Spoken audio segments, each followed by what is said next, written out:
Βιογραφικό, πότε τελείωσες μια συζήτηση και αισθάνθηκες το άλλο άτομο να γίνεται ξαφνικά ψυχρό, απόμακρο ή απλά μη ενδιαφερόμενο να συνεχίσει.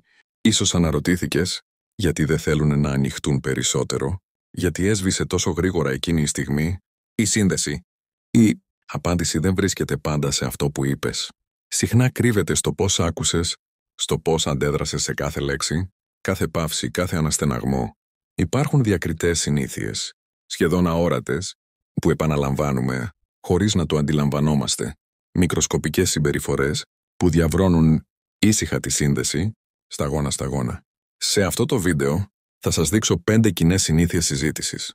Αυλαβείς με την πρώτη ματιά, αλλά αρκετά ισχυρές για να κάνουν τους ανθρώπους να απομακρύνονται από εσάς ή τουλάχιστον να σας εμπιστεύονται λιγότερο.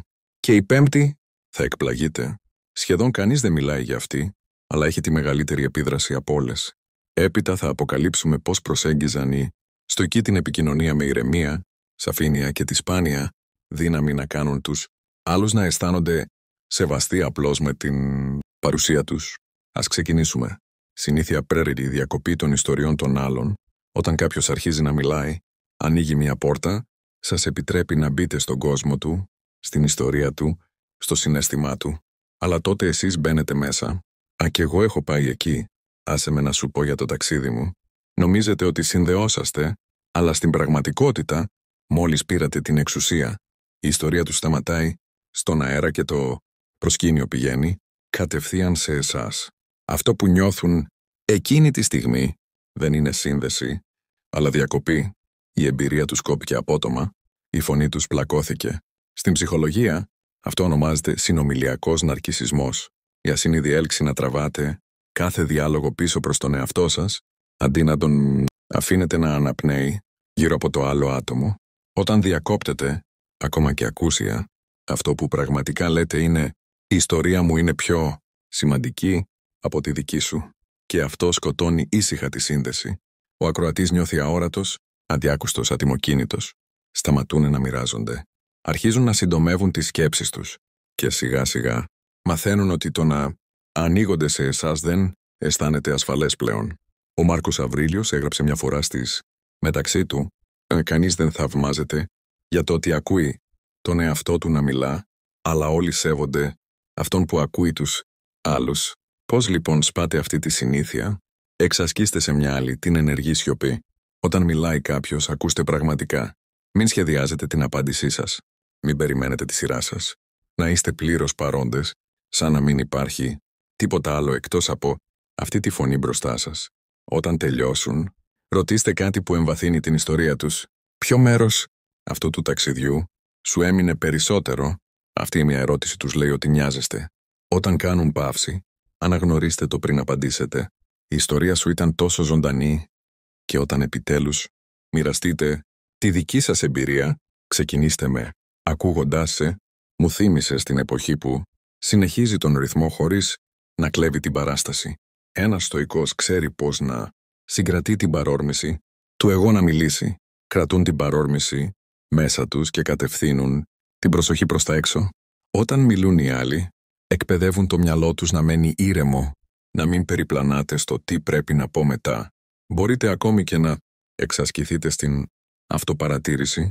Παρατηρήστε την ανυπομονησία που ανεβαίνει μέσα σας, την παρόρμηση να μπείτε στη συζήτηση, τα ανήσυχα χέρια που θέλουν να κινηθούν. Έπειτα πάρτε μια αργή ανάσα. Αφήστε την να περάσει. Αφήστε τους να τελειώσουν πρώτα.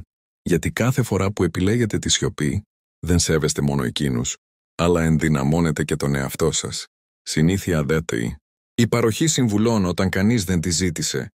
Οι περισσότεροι άνθρωποι, με καλές προθέσεις, θέλουν να βοηθήσουν. Όταν κάποιος λέει «αγχώνομαι στη δουλειά», το μυαλό σας χτίζει αμέσως μία λίστα. Δώσε προσοχή, κάνε άσκηση, πάρε ένα διάλειμμα, άφησε αυτή τη δουλειά.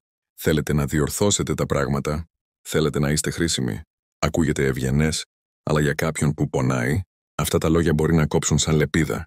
Γιατί δεν χρειάζονται συμβουλές, χρειάζονται κατανόηση. Ο Σενέκας είπε κάποτε, δεν χρειάζονται όλοι συμβουλή. Πολλοί χρειάζονται μόνο μια καρδιά που ακούει. Το άλλο άτομο μπορεί να μην θέλει λύσεις. Όχι ακόμα. Θέλει απλώς χώρο να νιώσει να μιλήσει, να ακουστεί, αλλά όταν εσείς ορμάτε με τη συμβουλή σας, μπορεί να ακούσουν κάτι άλλο. Δεν εμπιστεύεσαι ότι μπορώ να σκεφτώ μόνος μου. Και έτσι απλά. Ένας φίλος μετατρέπεται σε δάσκαλο. Ένας ακροατής γίνεται δάσκαλος. Η συμβουλή είναι ένα δυνατό φάρμακο. Δώστε την μόνο όταν σας ζητηθεί. Διαφορετικά, κάνει τους ανθρώπους να νιώθουν μικροί, ανίκανοι και κριτικοί. Ένας στοικός ξέρει ότι δεν πρέπει να διορθωθεί κάθε κατάσταση. Σέβεται την ελευθερία του άλλου ατόμου να βρει το δικό του μονοπάτι. Στη στοική σκέψη υπάρχει ένας ιερός χώρος ανάμεσα στο να θέλεις να βοηθήσεις και στο να αναγκάζεις να βοηθήσεις. Εκπαιδεύεται την υπομονή. Μερικές φορές η πραγματική βοήθεια σημαίνει να μην κάνετε τίποτα, απλώς να είστε εκεί. Αποδέχεστε ότι δεν χρειάζεται κάθε πρόβλημα τη φωνή σας. Μερικές φορές η ενσυναίσθηση είναι αρκετή. Ο Μάρκος Αβρίλιος υπενθύμιζε στον εαυτό του καθημερινά. Πριν διορθώσεις τους άλλους, ρώτα αν τους έχεις καταλάβει πλήρως. Πώς λοιπόν ανταποκρίνεται ένας στοικός? Πριν μιλήσετε, κάντε παύση. Ρωτήστε τον εαυτό σας. Θέλουν καν την γνώμη μου? Έπειτα απλά ρωτήστε. Θέλεις απλώς να ακούω? Ή θα ήθελες να μοιραστώ μερικές σκέψεις? Αν καλωσορίσουν τη διορατικότητά σας, πείτε, έχω περάσει κάτι παρόμοιο. Έμαθα μερικά πράγματα, αν θέλεις να τα ακούσεις. Αλλά αν θέλουν απλώς να ακουστούν, ακούστε, κάντε νεύμα, κάντε απαλές ερωτήσεις, να είστε παρόντες. Γιατί όταν κάποιος ανοίγεται, ξεκλειδώνει την καρδιά του